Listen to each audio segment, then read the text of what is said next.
Lao Tzu puts it in this way: the great Tao flows everywhere, both to the left and to the right. It loves and nourishes all things, but does not lord it over them. And when merits are accomplished, it lays no claim to them. The more, therefore, you relinquish power, trust others, the more powerful you become, but in such a way that instead of having to lie awake nights controlling everything, you do it beautifully by trusting the job to everyone else. And they carry it on for you. So you can go to sleep at night and trust your nervous system to wake you up in the morning. You can even tell it, I want to wake up at 6 o'clock, and it'll wake you up just like an alarm clock. This seems a sort of paradox to say this, but the principle of unity, of coming to a sense of oneness with the whole of the rest of the universe, is not to try to obtain power over the rest of the universe.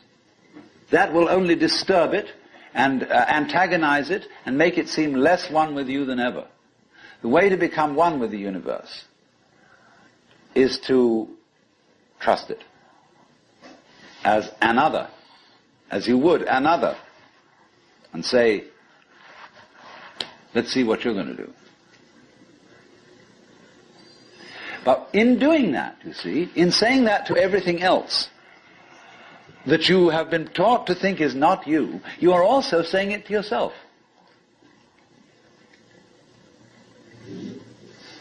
Because finally, as I pointed out, you do not know where your decisions come from. They pop up like hiccups. And when you make a decision, people have a great deal of anxiety about making decisions. There's this guy farmer, who ordered a help man come in, and found he was an extraordinarily efficient worker, because the first day he put him on sawing logs. And he sawed more logs than anybody had ever sawed. It was fantastic. But it was all done in one day. So the next day he put him on to mending fences. And there were all kinds of broken fences around the farm, and in one day he had the whole thing done. So he thought, what am I going to do with this guy? So he took him down into a basement and said, look, here are all the potatoes that have come in from this harvest. And I want you to sort them into 3 groups. Those that we sell, those that we use for seeding, and those that we throw away. So he left him at that. At the end of the day, the laborer came back and said, well, that's enough, mister. I quit. Oh, he said, you can't quit. I've never had such an excellent worker. I'll raise your salary. I'll do anything to keep you around here. I said, no. It's all right mending fences and chopping wood, but this potato business is decision after decision after decision after decision.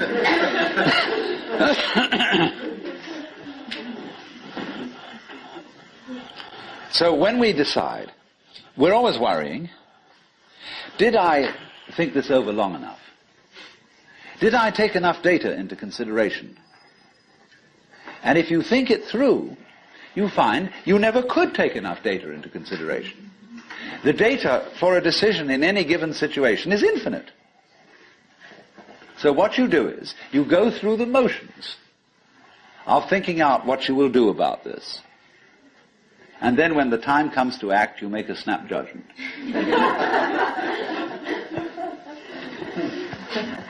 I mean, I'm speaking a little extremely, making some fun of it and so on, because after all, we do occasionally get the vague outlines of things and make a right decision on rational grounds. But we fortunately forget the variables that could have interfered with this coming out right. It's amazing how often it works. But warriors are people who think of all the variables beyond their control and what might happen. So then when you make a decision, And it works out all right. I think very little of it has much to do with your conscious intent and control. But somehow or other, you are able to decide and control things more harmoniously if you delegate authority. That's why very great businessmen are those who can delegate authority. Trust others to work for them. Because those are people developing businesses on the same basic structure that is fundamental to a living organism. Delegation of authority. It loves and nourishes all things, but does not lord it over them. And you see, then, what is happening is this. The more you let go of it and trust it, as if it were quite other than you,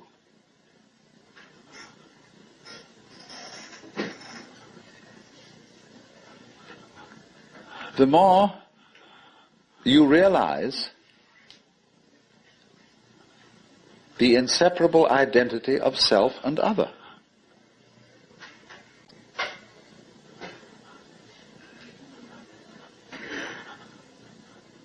To go back, if you try to find the identity of self and other by subjecting other to self,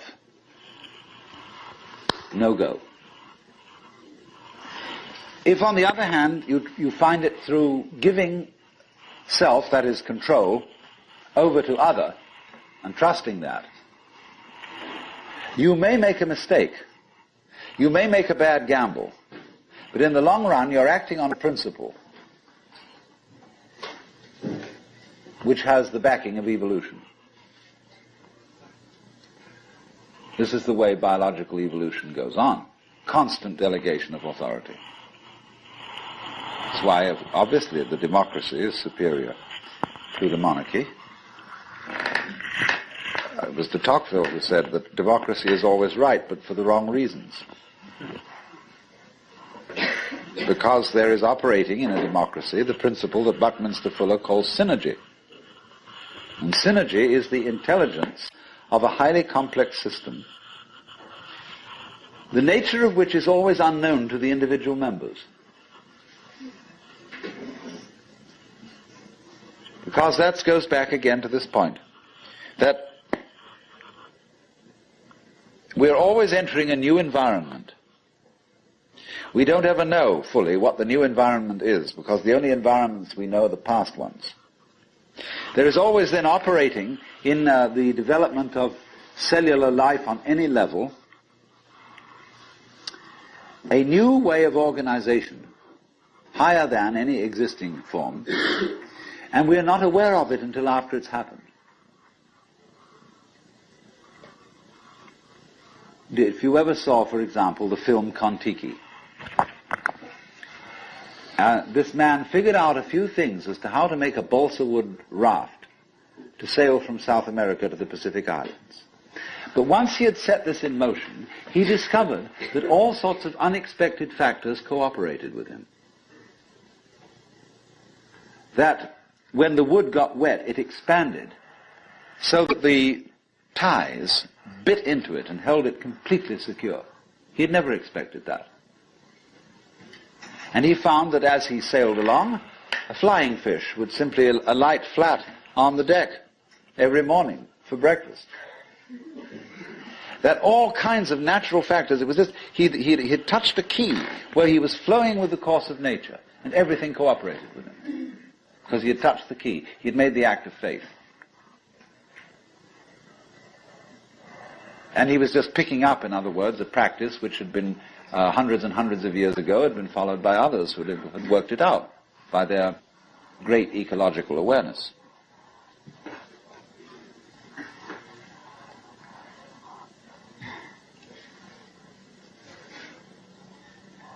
So we do come out of this way of thinking to something which has, I would say, the most enormously creative and revolutionary social consequences.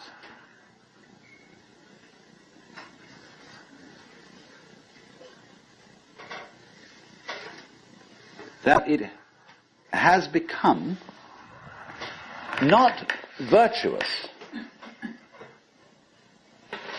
not self-sacrificing,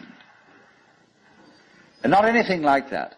It has become the hardest practical politics to let go control to others, to give up trying to dominate the scene.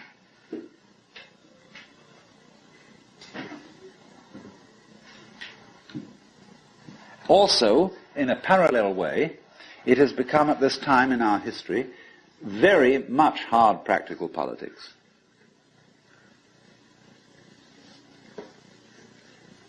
To learn how to enjoy ourselves. You can go to the Protestant people with their Protestant ethic who are against this kind of thing, and now say to them with great glee, it is your solemn duty to learn how to enjoy yourself. Why? Because in an age of leisure, people have really got to know how to enjoy themselves. Because if they don't, they'll smash the whole future of the human race.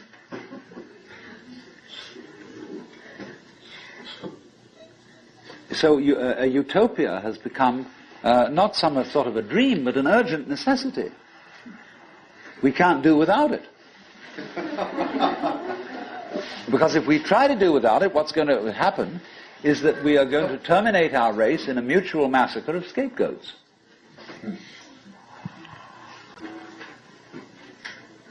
And so the present paranoia in the United States that is going on, where everybody is thinking up a new scapegoat and how great it will be to demolish them or get them out of power, all this kind of bickering and right and left politics has become irrelevant. Because we now have the opportunity of trusting our own intelligence, our own technology,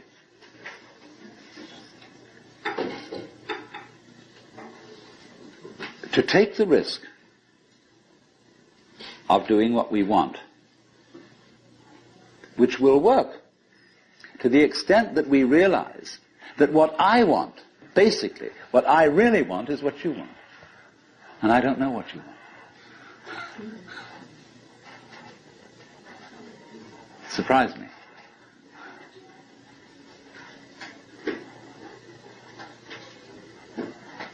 But that's the kinship between I and thou. So when I ask, I go right down to the question, should we start with, what do I want? The answer is, I don't know. When Bodhidharma was asked, who are you, which is another form of the same question, he said, I don't know. Planting flowers to which the butterflies come. Bodhidharma says, I know not. I don't know what I want. Well, when you don't know what you want, you've reached the state of desirelessness.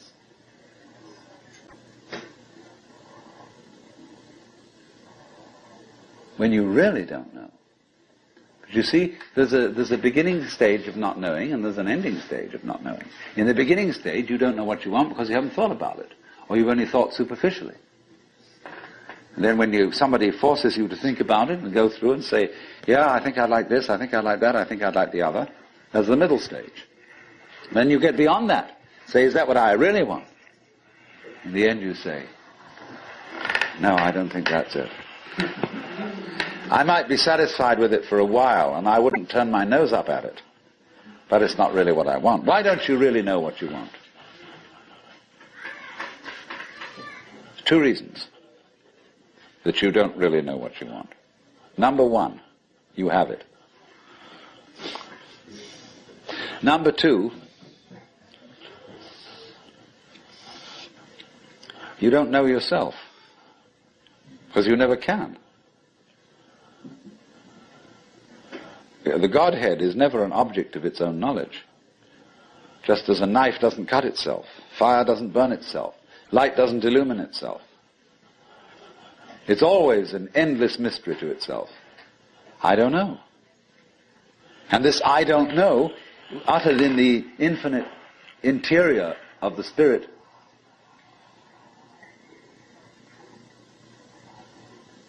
this I don't know is the same thing as I love, I let go, I don't try to force or control. It's the same thing as humility.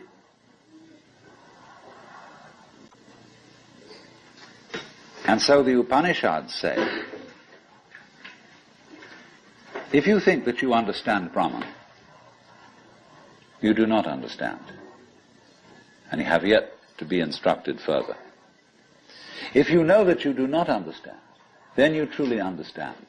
For the Brahman is unknown to those who know it, and known to those who know it not.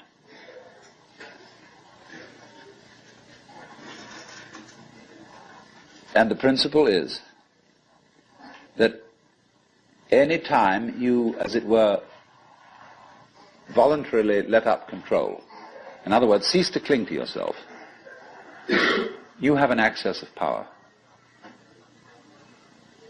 Because you're wasting energy all the time in self-defense, trying to manage things, trying to force things to conform to your will. The moment you stop doing that, that wasted energy is available. And therefore you are, in that sense, having that energy available, you are one with the divine principle. You have the energy. When you're trying, however, to act as if you were God, that is to say, you don't trust anybody and you're the dictator and you have to keep everybody in line, you lose the divine energy. Because what you're doing is simply defending yourself. So then, the principle is, the more you give it away, the more it comes back. Now you say, I don't have the courage to give it away. I'm afraid.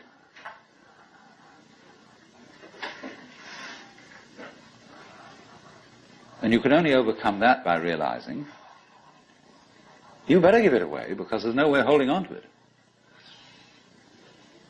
The meaning of the fact, you see, that everything is dissolving constantly, that we're all falling apart, we're all in a process of constant death, and that the world we hope men set their hearts upon turns ashes, or it prospers, and like snow upon the desert's dusty face, lighting a little hour or two is gone. You know, all that Omar Khayyam jazz. You know, the cloud-capped towers, the gorgeous palaces, the great globe itself, I, all which it inherits, shall dissolve, and like this insubstantial pageant faded, leave not a rack behind. All falling apart. Everything is. That's the great assistance to you.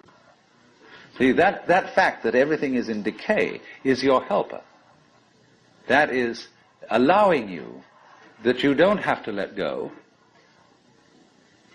because there's nothing to hold on to. It's achieved for you, in other words, by the process of nature. So once you see that you just don't have a prayer, and it's all washed up, and that you will vanish and leave not a rack behind,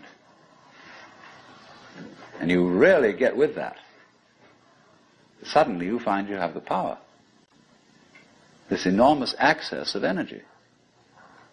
But it's not power that came to you because you grabbed it. It came in entirely the opposite way. And power that comes to you in that opposite way is power with which you can be trusted. Of course, what we've been talking about is not so much a set of ideas as an experience, or shall we say experiencing. And this kind of seminar, in comparison with encounter groups or workshops of various kinds, or experiments in sensory awareness, is now being called a conceptual seminar. Although I'm not talking about concepts.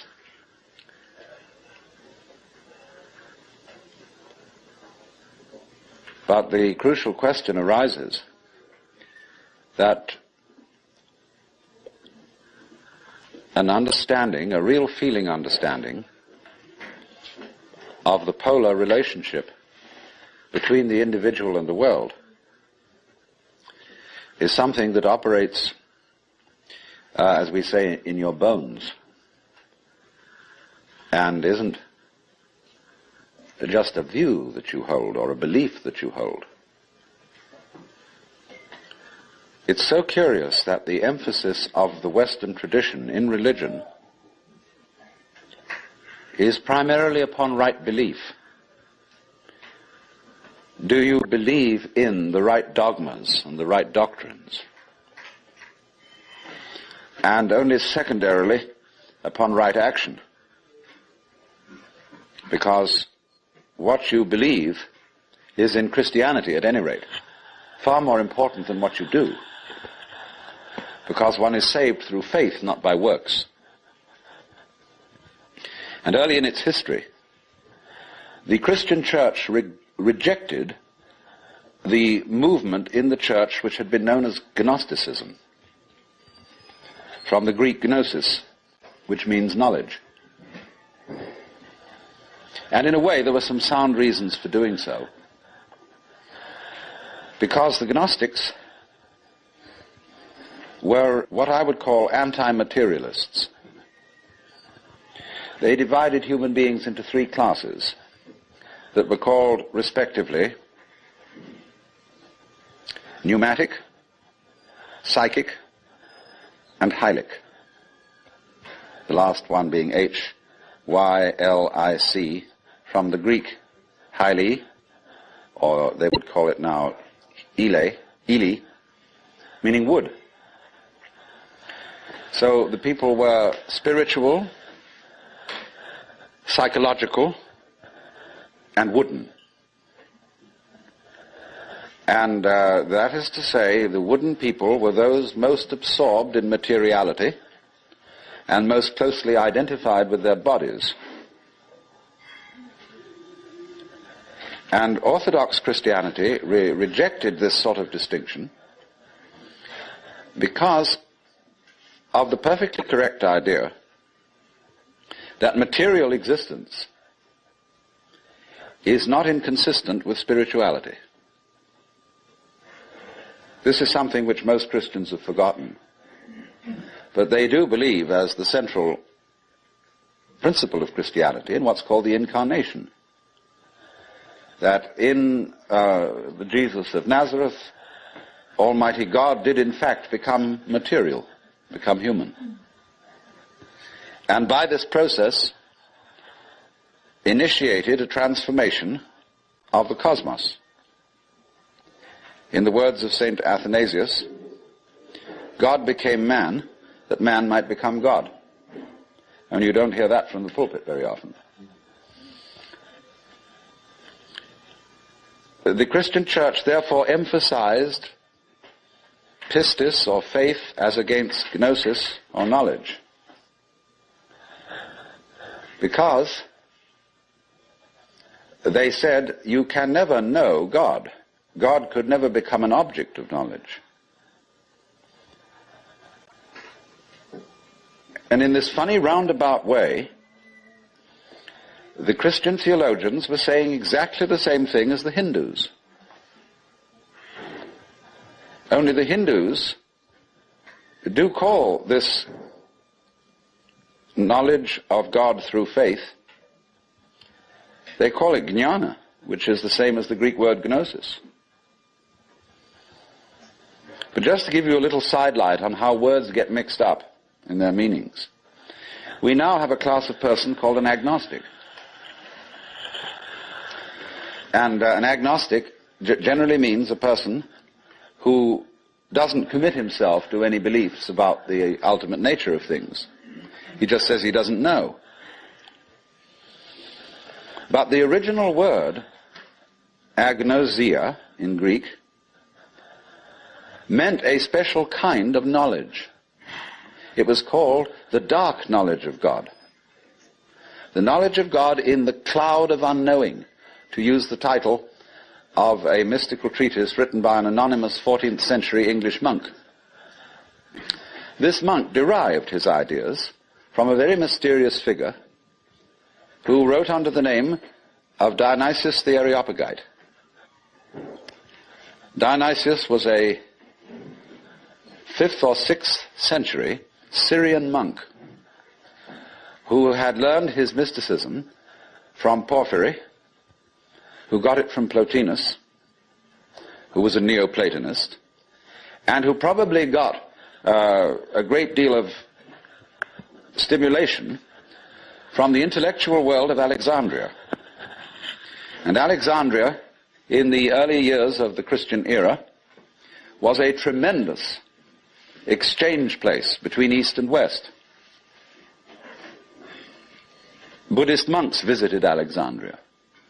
It was one of the great centers of trade between Rome and India. And as you may know, all Rome's gold eventually went to India for the purchase of pepper. And as a result of this, the Roman economy collapsed. They bought too much luxury from India. India, in exchange, got Roman architecture. And you'll see a lot of Roman architecture in Indian temples. But Alexandria was the great center for the Gnostics and for Christian theology. And some of the greatest theologians, Clement, Origen, Athanasius, St. Cyril, all worked out of Alexandria. Well, now going back to this strange monk, Dionysius, it was he who first put around the idea in Christian circles that there was such a thing of the knowledge as the knowledge of God by faith, by agnosia, really, by unknowing. And he, in a book which he wrote, very short book called the Theologia Mystica, he wrote a treatise on the higher knowledge of God, which might be quoted directly from the Upanishads in certain parts of it. The last section of it reads like the Mandukya Upanishad, because it's a series of negations. It says what God is not. And he goes very far, because he says that God is not one. He says our idea of unity falls far short of what God is. So does our idea of Trinity. So does our idea of spirit, our idea of mind, of justice, of love. All these things are not really God. And he says in another place, if anybody, having seen God, understood what he had seen, what he would have seen would not have been God, but some creature of God, less than God, some sort of angel or something like that. It's perfectly amazing to consider the influence that this man had. For writing under the name of Dionysius the Areopagite, he became identified, you see, with St. Paul's first convert in Athens. And legend has it that he was the first bishop of Athens and was martyred in Gaul, where he's known as St. Denis. But St. Thomas Aquinas looked upon the writings of Dionysius the Areopagite as having the highest authority. And you could, if all the texts of Dionysius' work had been lost, you could restore most of it from quotations in St. Thomas. He wrote really two very important books. One was the one I said, the Theologia Mystica. The other was called the Divine Names. And these two books presented the two phases of his theology. The book called the Divine Names was a discussion on the nature of God in terms of what God is like, by analogy. And this kind of knowledge of God he called kataphatic, from the Greek pheme, to speak or say, kata, meaning to say according to, that is to say, to speak by analogy. Where he used, though, entirely negative language about God, this sort of discourse was called apophatic. And the word apo meaning away from, to talk away from. Just as a sculptor, when he makes an image, reveals the image by removing stone. And so Dionysius explained that one attains the knowledge of God by discarding concepts, which is exactly what the Hindus mean when they say, of God one can only say neti, neti, not this, not this, not any conception. So thus in Hindu philosophy, the highest state of consciousness in samadhi is called nirvikalpa samadhi, which means literally non-conceptual. Vikalpa means a concept. Nir is a negation. So the non-conceptual knowledge. Now, people have greatly misunderstood this. They have imagined that unknowing the state of the highest contemplation was the acquisition of a blank mind, from which you first discarded thought, you went on to discard perception, you went on to discard any kind of sensory content in awareness, until you were, so far as anyone could say, aware of nothing. And they supposed that this kind of catatonic state was mystical consciousness. This is often believed in India. If you go to the Vedanta Society and ask, what do you mean by nirvikalpa samadhi, they will tell you that the one in that state has no consciousness whatsoever of the sensory world.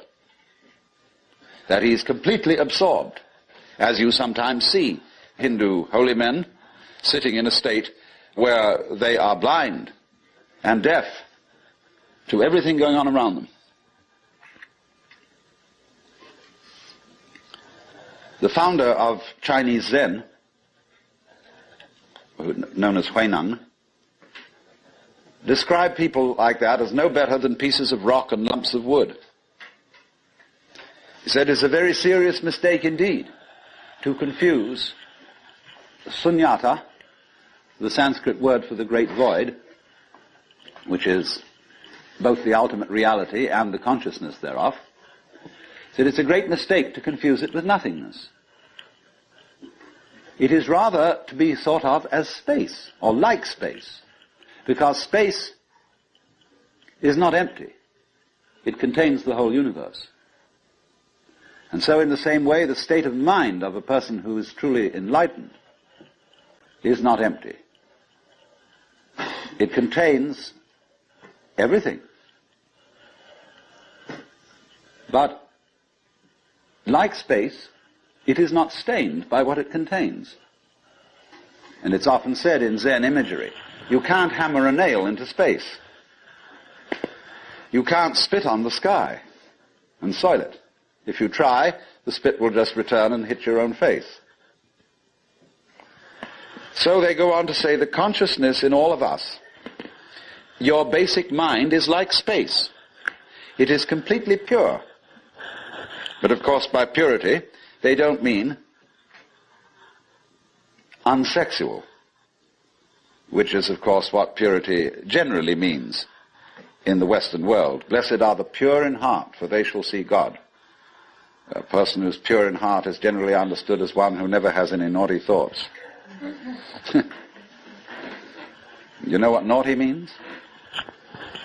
It means vain, negative, empty.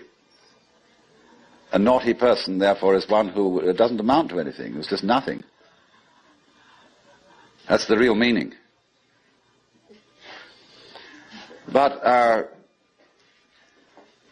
this misunderstanding of the nature of contemplation existed not only in India, from which it was transmitted to China, but also in the West. You read many treatises on Western mysticism, and there's still the feeling that getting into a deep, deep trance, sometimes called rapture, Again, the word rapture has undergone some transformations. We talk about rapture as people being beside themselves with pleasure. But to be rapt means to be taken away from the body. So also ecstasy, we now interpret as meaning in a state of high pleasure. But it means to be outside yourself, to stand outside yourself. Your soul has left you, it is with God. As Arabs say of all crazy people, be kind to them. They're not here, their soul is with God. But actually, if it can be true, as Buddhists say, that nirvana and samsara are one, and if it can be true, as Christians say, that the spirit can be made flesh, the word can be made flesh, then obviously the highest form of man is not sitting in a trance like a lump on a log, with a perfectly blank mind. Because if that were the highest state of consciousness, it would be an exclusive state of mind, a state of mind that shuts out life. And in that sense, it could not qualify for being what the Hindus call non-dualistic. They always speak of the highest reality as being not one, because one excludes many. Not nothing, because nothing excludes something. Not being, because being excludes non-being, and vice versa. And so they use this word non-dual to mean that which doesn't exclude anything, which, as it were, has no outside. As we say, space has no outside. You can only have outsides inside space. You can't have any outsides outside space. There is no outside space, even though space may be curved and finite.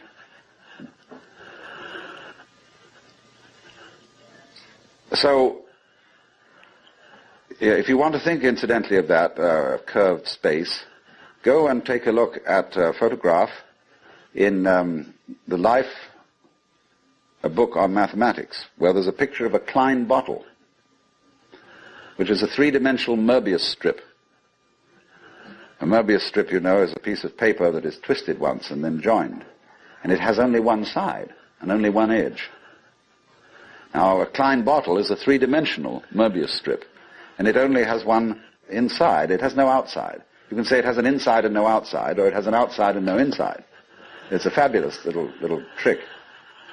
But something like that would be the nature of space, as that which does indeed transcend the opposites. Not quite. No, we'd have to do one extra move on a serpent to make it into a Klein bottle. You'd have to tuck its head through the side of its skin and make the aperture through the mouth continuous with the inside of the serpent towards the tail, you see. That's more or less what a Klein bottle is. So,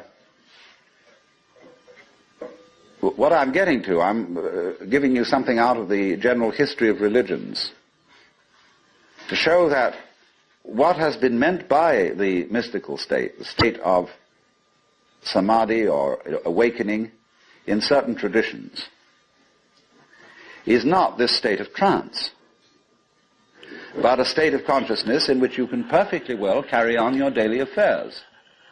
And of course, what is meant by a bodhisattva as the ideal type of Buddhist person is that he is not rapt, that he is actively engaged in the life of the world, because he has gone beyond the illusion that nirvana is to be found away from everyday life. So what is then the point of meditation? Why meditate? Why do you have to crawl off into a hole, or go to a Zen monastery, or retire and be quiet, when this is only a withdrawal? Is there anything to be said for it? Well, meditation is, in that sense, as a practice, as a discipline, is a very curious problem. Because from one point of view it's a help, and from another point of view a hindrance. And I think we have to understand, first of all, that meditation exercises are medicinal rather than dietary. The same could be said of LSD. A medicine, not a diet. Something that is described in Zen as when you want to open a door, or summon someone to open the door for you, you pick up a brick and you knock on the door, but you don't carry the brick into the house. When you need a raft for crossing a stream, you cross the stream on the raft, but you leave the raft on the bank at the other side. You don't go carrying it around.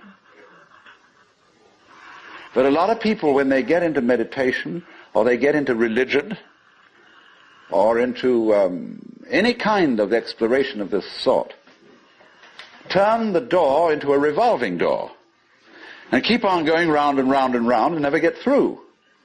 They say, what a gas it is to be in this revolving door. So I think a good definition of a parasite is the person who goes through a revolving door on someone else's push.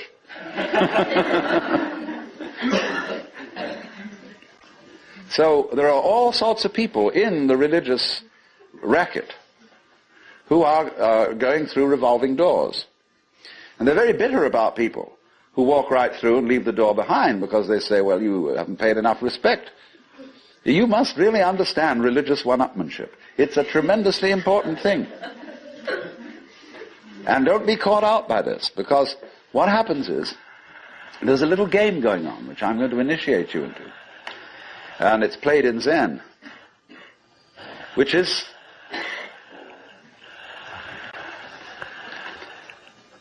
it works like this. If you go to a teacher and ask for spiritual instruction, or even if you come to a seminar like this, you are, by doing that, confusing yourself. Because you are looking for what you're asking for outside, as if someone else could give it to you, as if you didn't have it. So the teacher knows that as long as you do that, you haven't understood. But he doesn't just tell you to go away.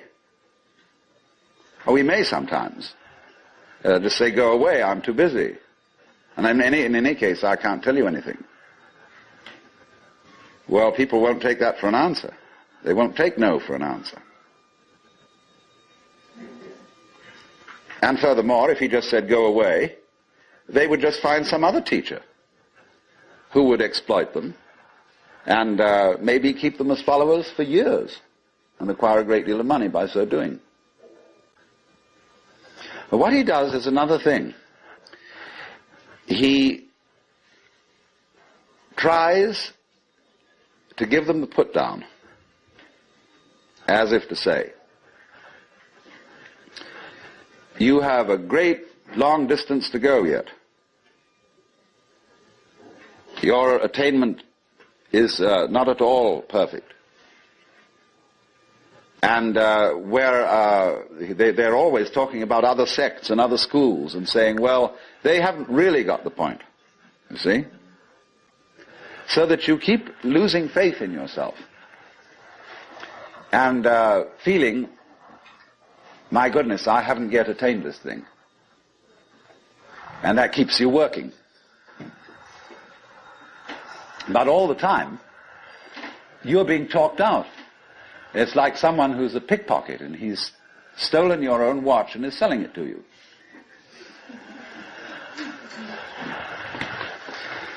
But just so long as you can be talked out of yourself, you deserve to be. I have notes.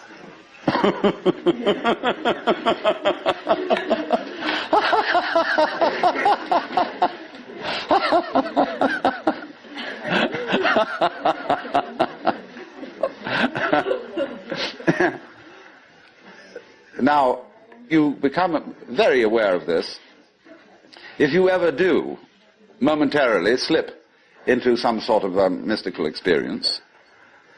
You become aware of this tremendous gamesmanship going on.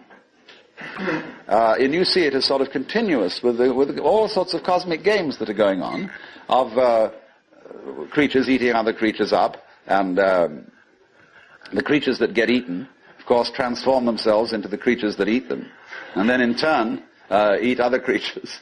And you see the whole hide-and-seek game going on, and then you realize very clearly that the state of development that you are in now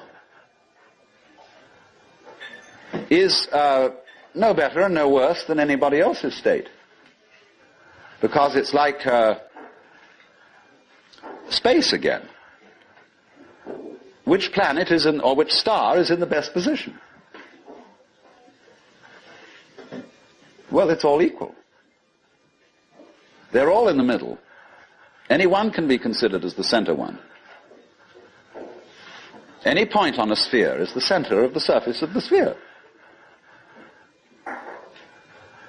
So, in the same way, everybody, in all his behavior, whatever he's doing, whether we call him from a certain point of view sick, or whether we call him healthy, whether we call him good or bad, neurotic, normal, psychotic, sane, all the manifestations are just like the leaves on the trees. And in each being in a unique way is, as Christians would say, manifesting the will of God.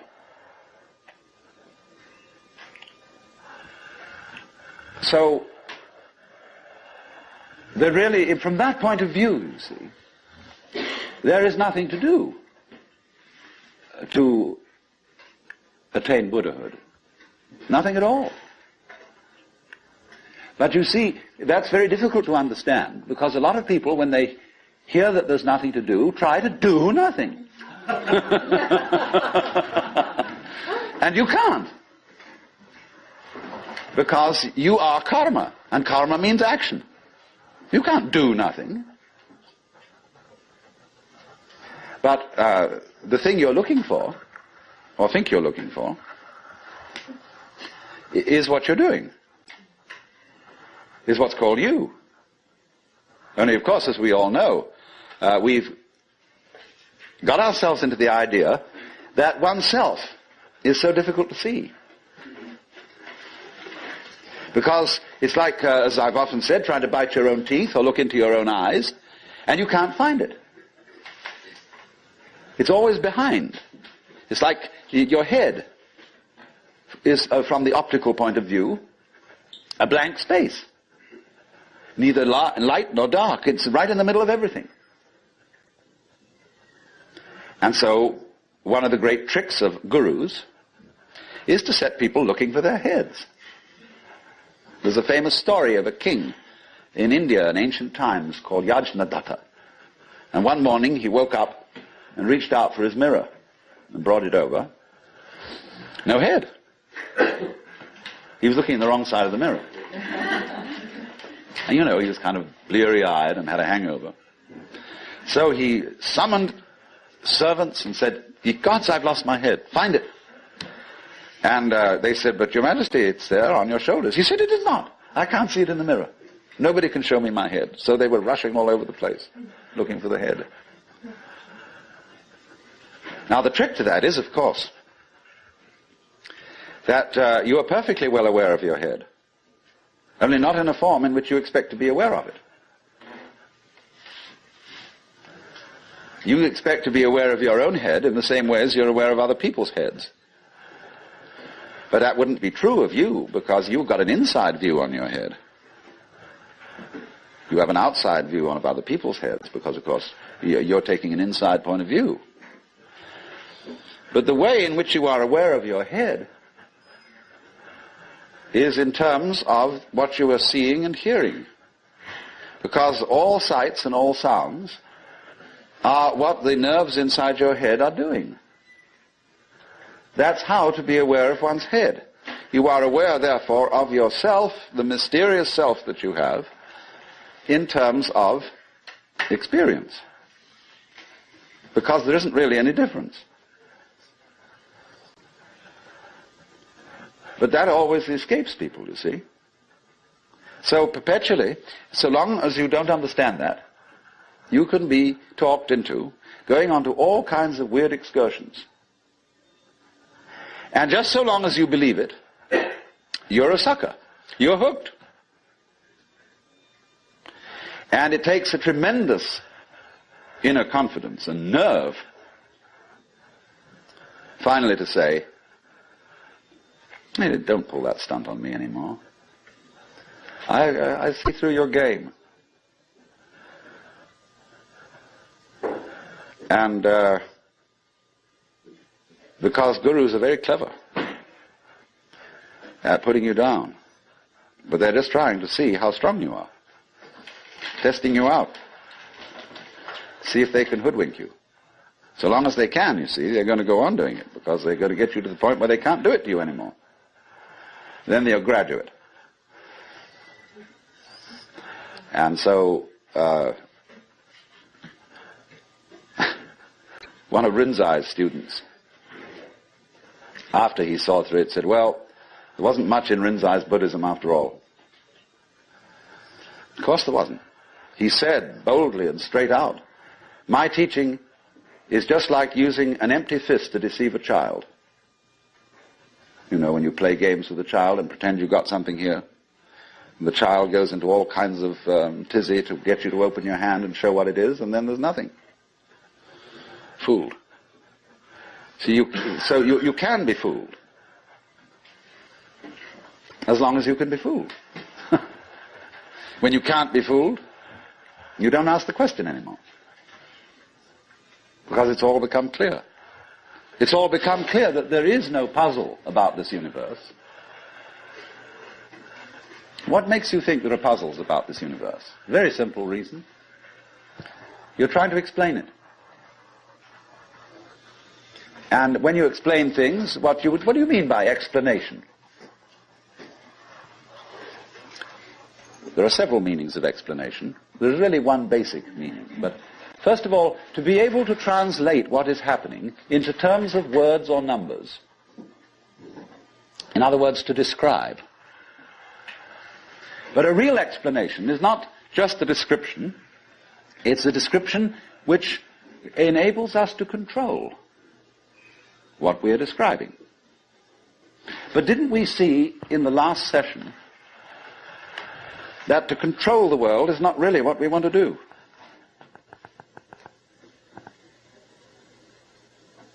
So that if all explanations have as their function enabling us to control things, then maybe an explanation isn't what we wanted. And furthermore, you can very simply see that what makes things complicated is explaining them. When somebody explains to you how a flower works, and he's a great botanist, and analyzes all the innards of a flower, and shows the channels, the fibers, the processes of reproduction, and so on that go on in it, everybody stands fascinated. Said, how complicated that is. How clever God must have been to create that flower, to have all that complexity going. It isn't complicated at all. It's only complicated when you start thinking about it. Because the vehicle of words is a very clumsy one. And when you try to talk about the processes of nature, what is complicated is not the processes of nature, but trying to put them into words. That's as complicated as trying to drink up the ocean with a fork. It takes forever. And so this intense complexity that we see in everything is created by our attempt to analyze it all. And so what we do is, you see, when we analyze, we use our eyes and ears as scalpels. And we dissect everything. And we have to put a label on every piece we chop off. And so we scalpelize, and we get it right down to atoms, getting finer and finer, and we suddenly thought, well, we've got to the end of it, because the word atom means what is not cuttable. Atomos. But then we found we could cut the atom. And lo and behold, big fleas had little fleas upon their backs to bite them. And it goes on forever. There is no end to the minuteness which you can unveil through physical investigation. For the simple reason that the investigation itself is what is chopping things into pieces. And the sharper you can sharpen your knife, the finer you can cut it. And the knife of the intellect is very sharp indeed. And the sophisticated instruments that we can now make, well, there's probably no limit to it. But in a way,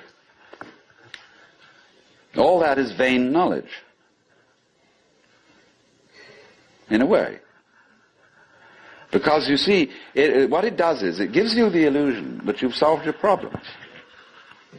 When you have controlled certain things, and you have solved certain problems, practical problems, you say, fine, more of that, please.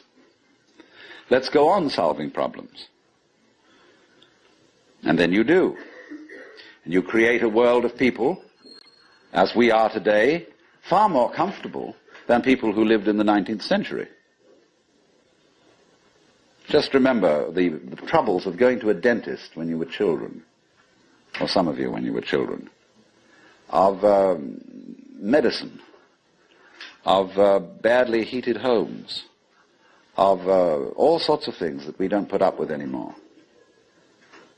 But the problem is we keep running into this thing that all constant stimulations of consciousness become unconscious. And when we take it as a matter of course to have certain comforts, then we switch the level on which we worry. When you solve a whole set of problems, people find new ones to worry about. And after a while, you begin to get that haven't we been here before feeling. Aren't we just going round on a cycle and doing the same old thing over and over and over again because we don't realize that we're chasing our own tails?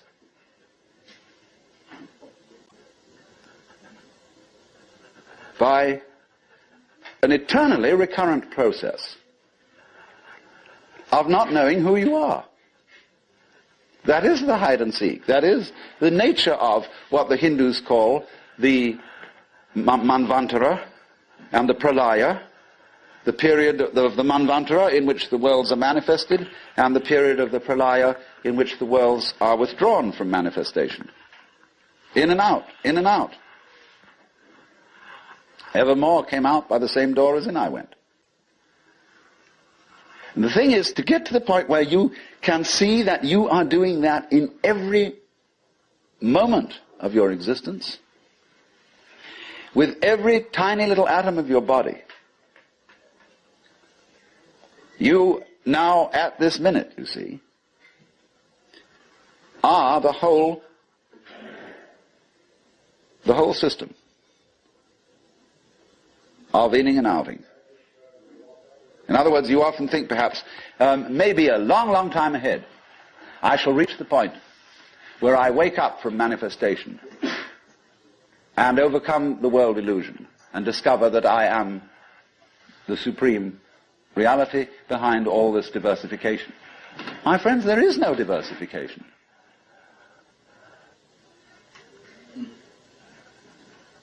In other words, what you call diversification is your game. In the same way as you chop the thing and then you say it is made of pieces. Because you forget that you cut it. And so when you see the world as complicated and that there are life problems and that you might one day succeed. See, hundreds and hundreds of people are running like mad after something that they call that is success, and they have no idea what it is. So in exactly the same way, the guru is keeping you running and running after spiritual attainment. You don't know what you want. This is where Krishnamurti is so clever. Because he says, if you ask me for enlightenment, how can you ask me for enlightenment? If you don't know what it is, how do you know you want it? Is that any concept you have of it will be simply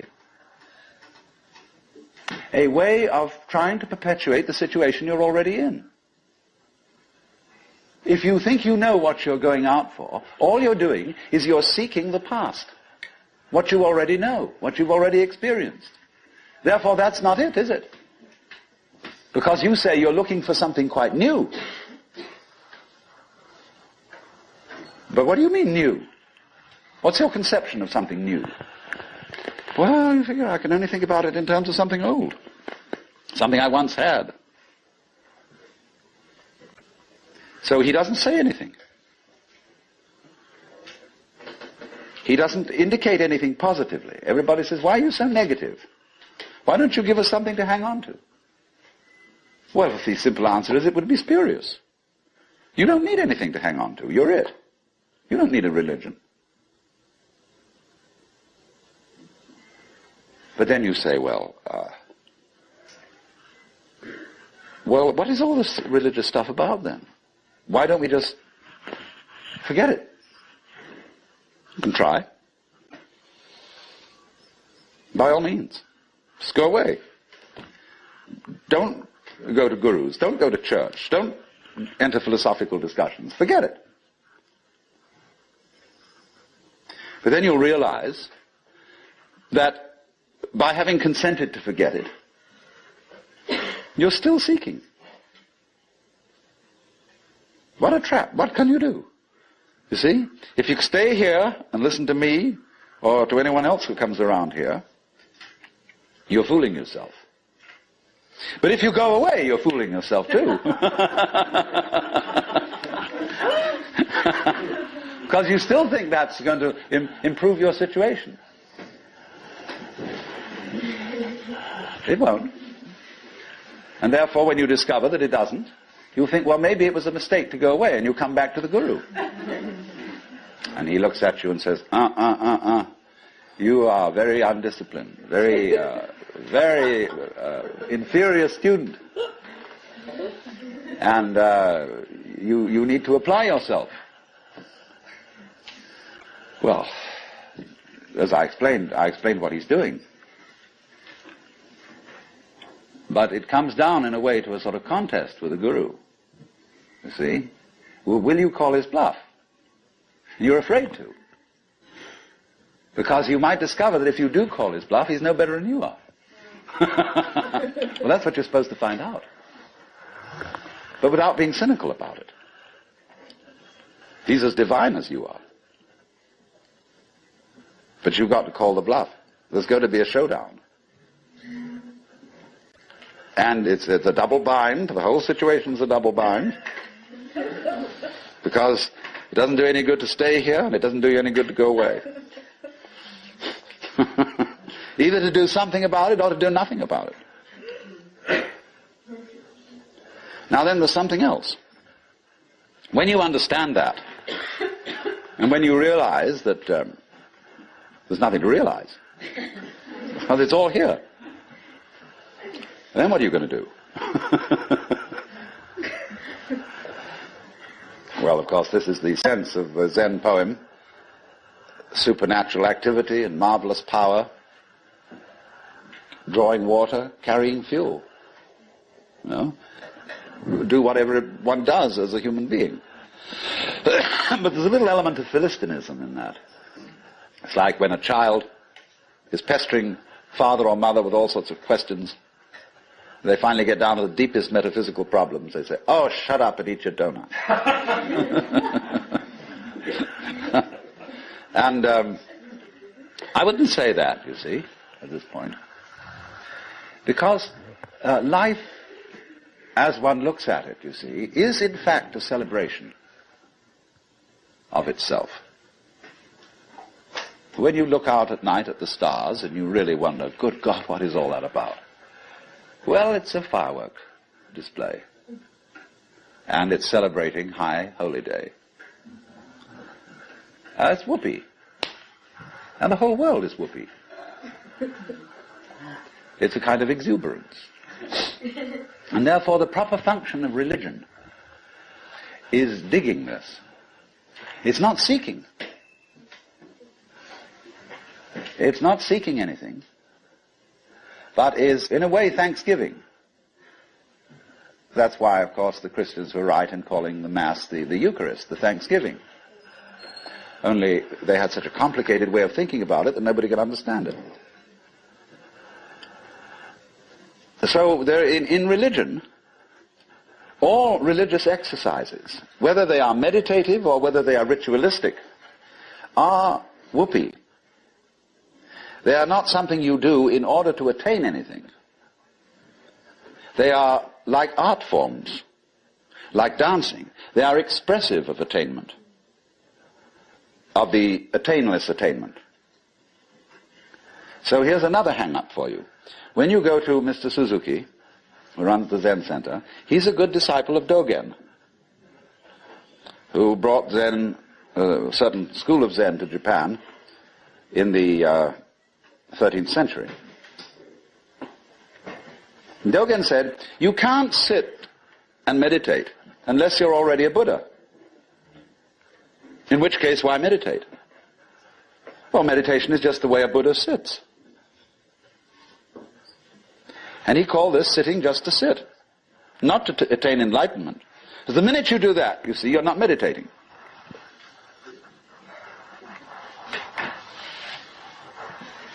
So you only become a good meditator if you're not looking for anything. And therefore, you realize what a great thing it is to be able to sit. And what a great thing it is not to dissect the world with your analytical intellect. To be able to look out at the water or the trees or at the floor and the light on it in front of you without calling it light or floor or trees or thinking that it has parts or thinking that it's complicated. It isn't. So when you can sit without thinking, and not with an empty mind, mind you, I'm going back to that point, not with an empty mind, but just a non-analytic mind, a non-probing mind, where you're not creating problems all the time by trying to control it, by trying to control your mind, by trying to control your experience, what you see and hear. You then just simply discover that there is no way of controlling what you're experiencing, because what you're experiencing is you. And to try and really fundamentally control that is just going around in a circle. So if I would say to you now, what you have to learn is to let it happen, that's wrong too. There's no one to let it happen. If I say to you, accept your experience, be calm and open to things, that again perpetuates the illusion that you're something different from it. And so we go round and round. But if there are some people who want to get together, and like we would get together to play poker, or to have a walk, go fishing, or sail a boat, if there are some people who want to get together to meditate, and to have rituals, and to chant, great. It's an art form. And you can only use it and make it a good art form if you're not using it to get something. And this is what really is the bane of temples all over the world. You go into Buddhist temples where they theoretically don't believe in any God. But there are the people praying.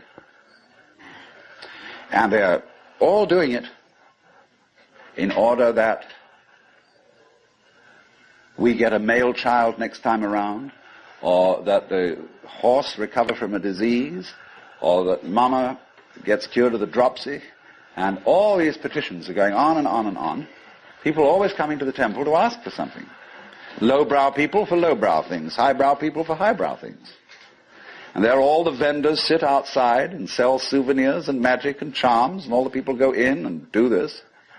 And all these serious priests sitting there, really having to keep up face and say, yes, we can provide these services.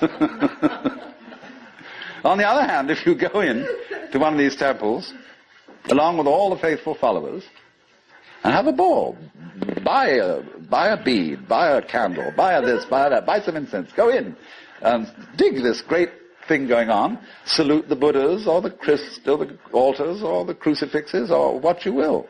But don't take it seriously. And this is one of the great important transformations of today in our consciousness,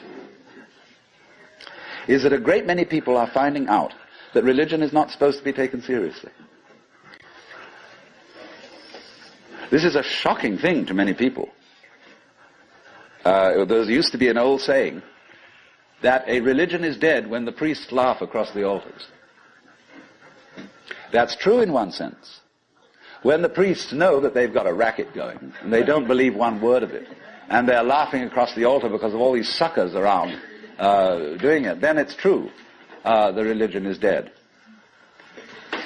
But when the priests laugh at the altars, because they're having such fun, and because this whole scene is so beautiful, well, it's the difference between some stuffy old Buddhist priest humming a sutra and Allen Ginsberg chanting a sutra.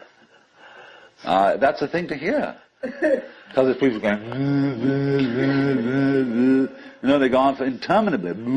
It's a bore. They're sick of it. But they get paid for it. This is magical. But when Allen Ginsberg chants a sutra, everybody gets in a circle and he gets these little bells, and they get going. It's just like a jam session, where everybody is absolutely delighted.